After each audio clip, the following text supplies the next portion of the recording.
बिस्मिल्लाहिर्रहमानिर्रहीम। अस्सलाम वालेकुम दोस्तों, नई वीडियो में खुश आमदीद। ये जो सोनी धरती है इसके पीछे वर्दी है। पीटीएम के रियासत मुखालिफ नारों पर जवाबी नारा पूरे पाकिस्तान में गूंजना चाहिए। दोस्तों, पीटीएम और उन तमाम अनासर की जानिब से दहशतगर्दी की जंग में पाक फौज की कुर्बानियों को मुतनाज़िब बनाने की साजिश की जा रही है। ये अनासर पूरे जोर से पाक फौज के खिलाफ जहर उगल कर रियासती इदारों को अवाम की नजर में मुतनाज़िब बनाने की कोशिश कर रहे हैं। ताहम अब तक अवाम ने इस मुल्क दुश्मन अनासर के प्रोपेगेंडे को मुस्तरद किया है। जहां एक जानिब उन मुल्क दुश्मन अनासर की जानिब से पाक फौज और रियासती इदारों के खिलाफ जहर उगलने का सिलसिला जोर पकड़ता जा रहा है, वहीं अब अवाम खुद इन मुल्क दुश्मन अनासर का मुकाबला करने के लिए मैदान में आ गई है।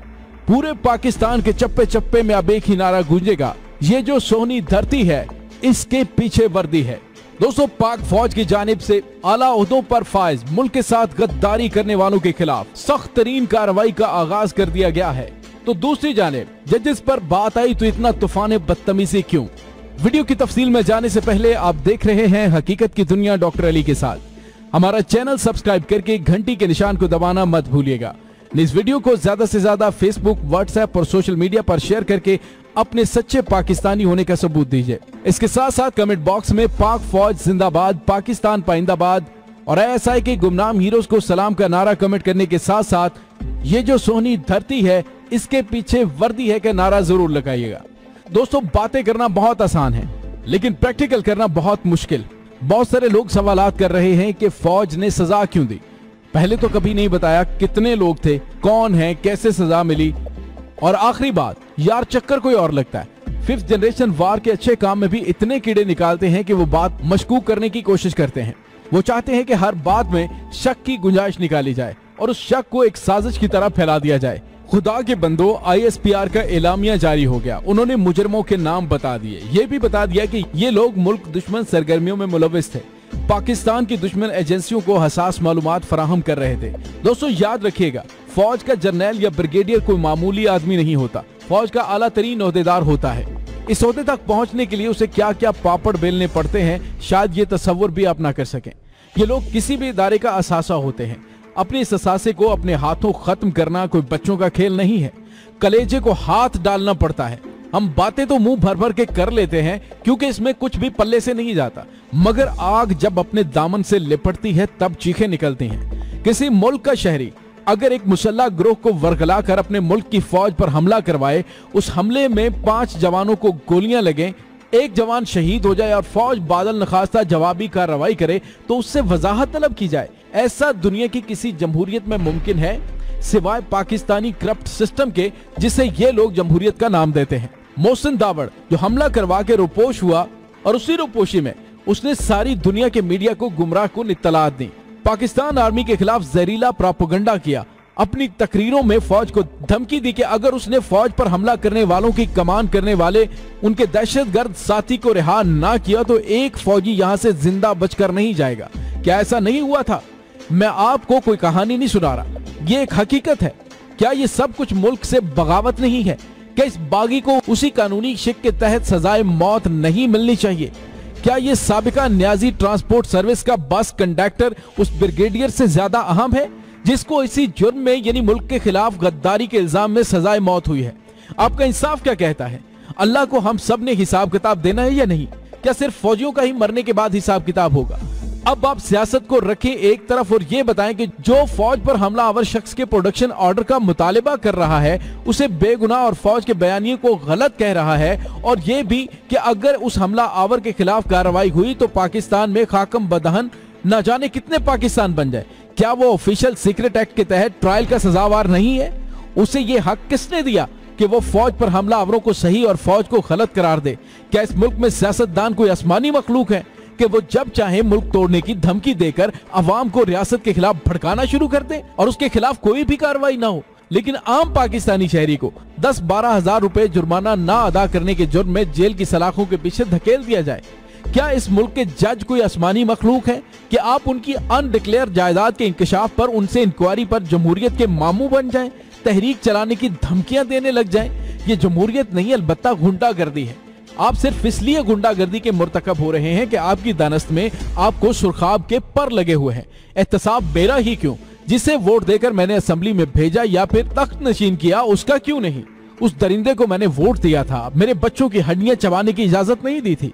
अगर मेरे वोट का वो नाजायज इस्तेमाल कर रहा है तो मुझे भी हक है कि मैं उसके गले में पट्टा डालूं। फौज ने उसूल तय कर दिया है, उन्होंने 1 साल में 400 ऑफिसर्स और जवानों को सजाएं दी हैं।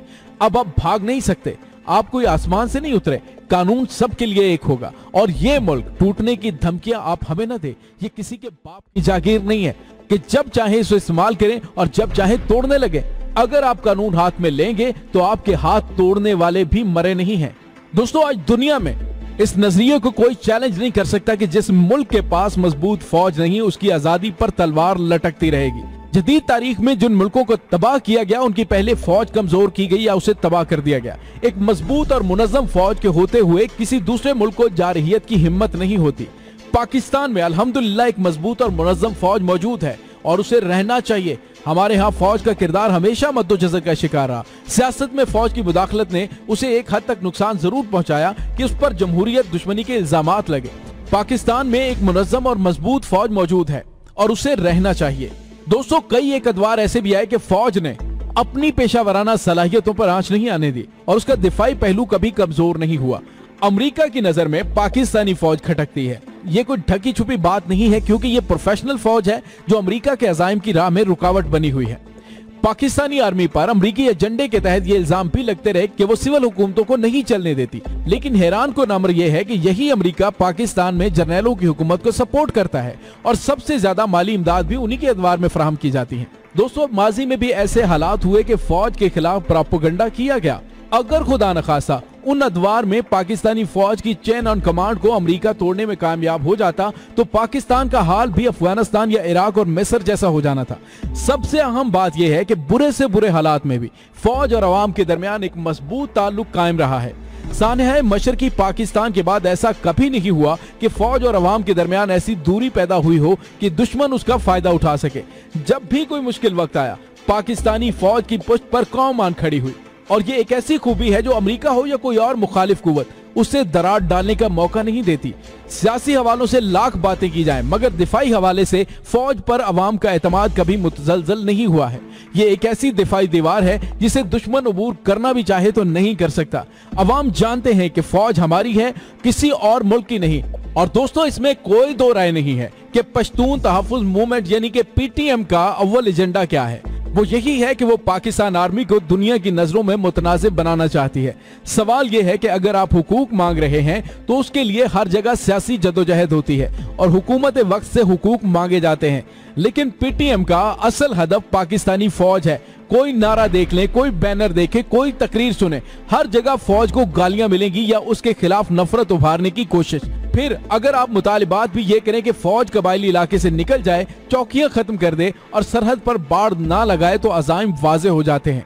फौज तो रेंजर्स की सूरत में कई दहाइयों से कराची में मौजूद है। खुद कराची के अवाम ये चाहते हैं कि रेंजर्स वहां मौजूद रहे, क्योंकि उसकी वजह से अमन कायम हुआ है। जनूबी और शुमाली वजीरिस्तान तो हैं ही ऐसे इलाके जहां दहशत गर्दों का राज रहा है।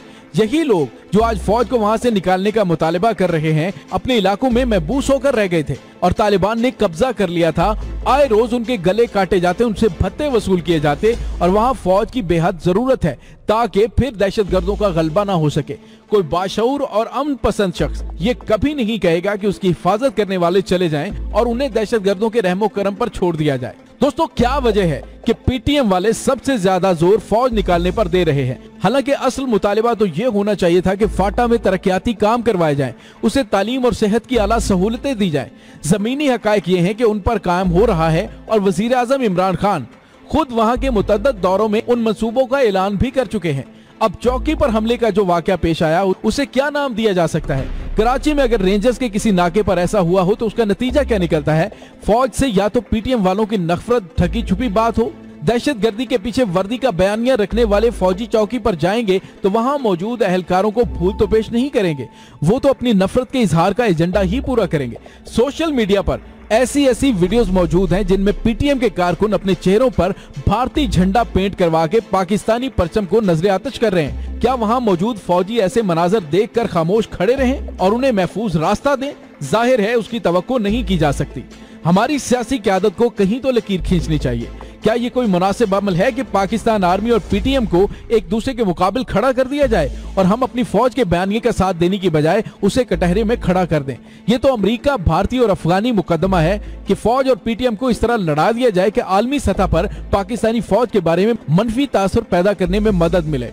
दोस्तों, सवाल यह है कि सियासी क़यादत बजाय मुतालिबात करके चौकी के वाक़े की तहकीकात करवाई जाए, ये कोशिश क्यों नहीं करती कि मामलात को चौकियों पर ले जाने की बजाय इस्लामाबाद में मुज़ाकरात के जरिए हल किया जाए? चौकी पर खड़े फौजी जवान क्या मुतालिबा पूरा कर सकते हैं? वो तो ड्यूटी पर खड़े हैं, वो तो रियासती रिट की इलामत है, और अगर कोई गिरोह उन पर यलगार करता है तो उसे रोकना उनका फर्ज है। ये बहस फजूल है कि वहां पहल किसने की। पहल तो उस वक्त होगी जब आप हुजूम के साथ चौकी के करीब चले गए। पूरी कौम पाक फौज के साथ खड़ी है। सियासी वाबस्तगियों से बालातर होकर अपनी फौज से मोहब्बत हर पाकिस्तानी के दिल में मौजूद है।